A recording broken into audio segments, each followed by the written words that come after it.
गोंडा के ठियोग विधानसभा क्षेत्र के विधायक राकेश सिंघा की मौजूदगी में लगे नारों को लेकर राजनीति लगातार गर्माती जा रही है।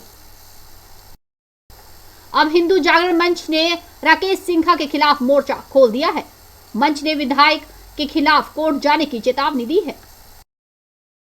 20 सितंबर को दलित संगठनों के धर्म की स्वतंत्रता विधायक संशोधन के विरोध के दौरान दलित नेता मीर सुख ने हिंदू धर्म से आजादी के नारे लगाए थे। हिंदू जागरण मंच के महासचिव कमल गौतम ने कहा कि विधायक की मौजूदगी में हिंदू धर्म के खिलाफ की गई जो बेहद दुर्भाग्यपूर्ण है।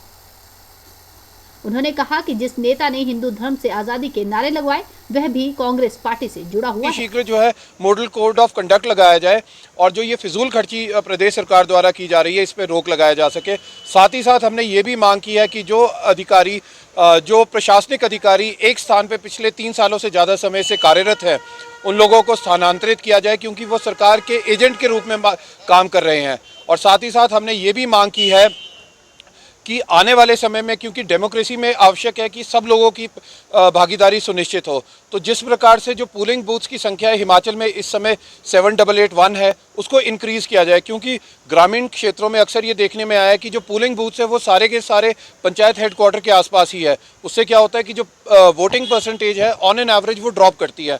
अगर हमारे को एक सशक्त भारत का निर्माण करना है जिसमें सभी लोगों की भागीदारी सुनिश्चित हो तो नंबर ऑफ पोलिंग बूथ्स जो है वो इंक्रीज़ करने की हमने मांग की है। साथ ही साथ हमने कुछ एक कॉन्स्टिट्यूंसीज़ में जहाँ पर वोट शिफ्ट हो रहे हैं और नए नंबर पे बनाए जा रहे हैं, खासतौर पे अर्बन जो कॉन्स्टिट्यूंसीज़ है लाइक शिमला, धर्मशाला, इन कॉन्स्टिट्यूंसीज़ में काफ़ी ज़्यादा नंबर नए वोटर्स वो बन रहे हैं जो शिफ्ट होकर आ रहे हैं। तो हमने इलेक्शन कमीशन के ध्यानार्थ ये भी लाया है। और साथ ही साथ हमने एक जो ज़िला किन्नौर से हमारे विधायक साहब के साथ जिस प्रकार से दुर्भाग्यपूर्ण व्यवहार डीसी का रहा है और वो जिस प्रकार से भाजपा के एजेंट के रूप में काम कर रहे हैं, हमने ये भी उनके ध्यानार्थ डाला है। और हमने मांग की है कि एक सफल चुनाव करने के लिए जिसमें हाई वोटिंग परसेंटेज हो, ये जो कदम है ये उठाया जाए जिससे एक पॉजिटिव डेमोक्रेसी की हम रचना में भाग ले सकें।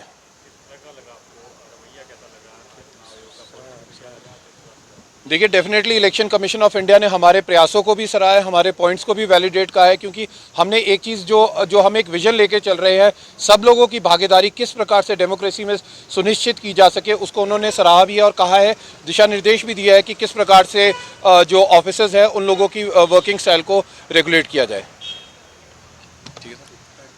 तरफ से जो हमारे सचिव है डॉक्टर ओंकार शाद, उनकी तरफ से हमने 3 पॉइंट इलेक्शन कमीशन को दिए थे और बैठक में हम सब ने अपनी बात को वहाँ पर रखा है।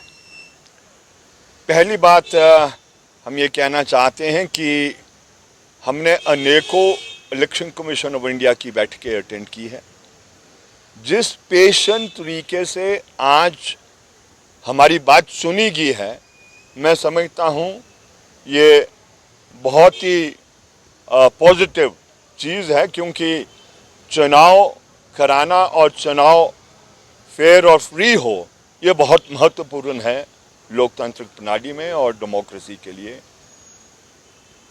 हमने 3 बातों में जो पहली बात कही है वो कहा है कि चुनाव का समय क्या होना चाहिए, क्योंकि मतदान जितना ज़्यादा होगा उतना हमारी डेमोक्रेसी मजबूत होगी, लोकतांत्रिक प्रणाली मजबूत होगी।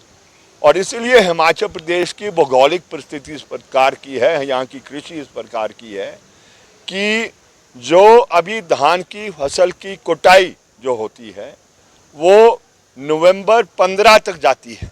तो इसलिए सबकी भागीदारी चुनाव में सुनिश्चित करने के लिए डेट 20 तक जानी चाहिए, ऐसा हमारा मानना है। हमने अपनी बात को नोट किया। हमने ये भी जिक्र किया कि ये संभव है कि इस वर्ष पहाड़ों में बर्फ़ ऑलरेडी पड़ गई है, विंटर्स थोड़ा जल्दी शुरू हो सकता है। हमने कहा उसको भी मद्देनज़र रखते हुए आप उसको थोड़ा पहले करा सकते हैं, वो ऐसा सुझाव हमने कहा है। लेकिन हमने जनजातीय इलाकों में है ना, जनजातीय इलाकों में जो 3 जनजातीय क्षेत्र है। लेकिन एक बात ये कहते हुए हमने कहा है कि गुजरात और यहाँ के चुनाव कोइंसाइड करने चाहिए, एक समय के अंदर होने चाहिए। क्योंकि आप जानते हैं कि बहुत से चुनाव का रिजल्ट और वो जो खबरें आती है कि जी ये हो गया वो हो गया, उससे प्रभाव ये पड़ता है। दूसरी बात हमने कहा कि जो यहाँ पर देखने को पहले मिला है कि ये जो बहुत से होर्डिंग्स बड़े बड़े लगाए हैं मोदी साहब के, देखो आप हर कोने में लगे हैं, जयराम जी के, मुख्यमंत्री साहब के लगे हैं, बहुत से अलग अलग विभागों के लगे हैं, ये होर्डिंग उतरते नहीं हैं जब इलेक्शन कोड आ जाता है। हमने कहा प्लीज़ इसको नोट कीजिए, और ये जो जितने ये बड़े बड़े चेयरमैन, वाइस चेयरमैन बोर्डों के, कमिश्नरों के बनाए हैं, मेहरबानी करके इनसे गाड़ियां आप ले लें और वो इलेक्शन कमीशन ले और फिर विभागों को दे, ऐसा हमने कहा है, क्योंकि ये भी चुनावों को प्रभावित करते हैं। और फिर आखिरी बात कही है हमने कि भाई इसको रेगुलेट करो, ये जो फॉल्स न्यूज़ आती है, फेक न्यूज़ आती है, और ये पेड जो प्रिंट और ये आपका इलेक्ट्रॉनिक मीडिया होता है, इससे ये बहुत से जो हमारी जैसी पार्टी जो जिसके पास लोगों से धन इकट्ठा किया जाता है, हमारे लिए तो चुनाव फिर एक किस्म से बेकार हो जाते हैं, है ना। ये कमर्शलाइजेशन जो बहुत सी होगी है, और इन सब विषयों पर उन्होंने बहुत ध्यान से सुना है, नोट किया है, और हम समझते हैं निश्चित रूप से इलेक्शन कमीशन का जो रोल है हमारे लोकतांत्रिक प्रणाली में, उसको ये बखूबी के साथ निभाएंगे। तुम प्रदेश महामंत्री हिंदू जागरण मंच हिमाचल प्रदेश। जी, एक प्रेस वार्ता की है आज आपने, क्या मुद्दा था?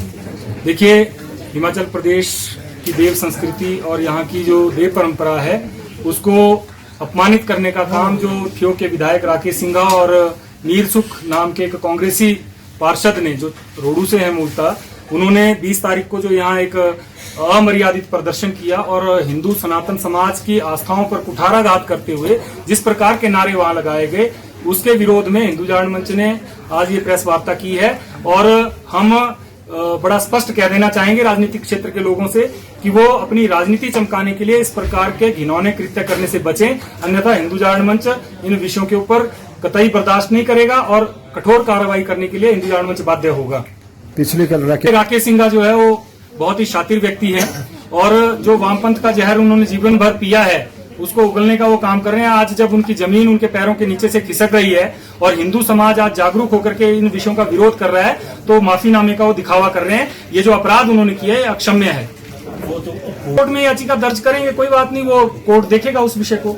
और हिंदू जागरण मंच भी इस विषय के ऊपर कोर्ट में अभी अपनी लीगल टीम के साथ हम बात कर रहे हैं, जो भी लीगली हमें हमारी लीगल टीम सुझाएगी उस तरह से हम इसमें लीगल एक्शन लेने जा रहे हैं।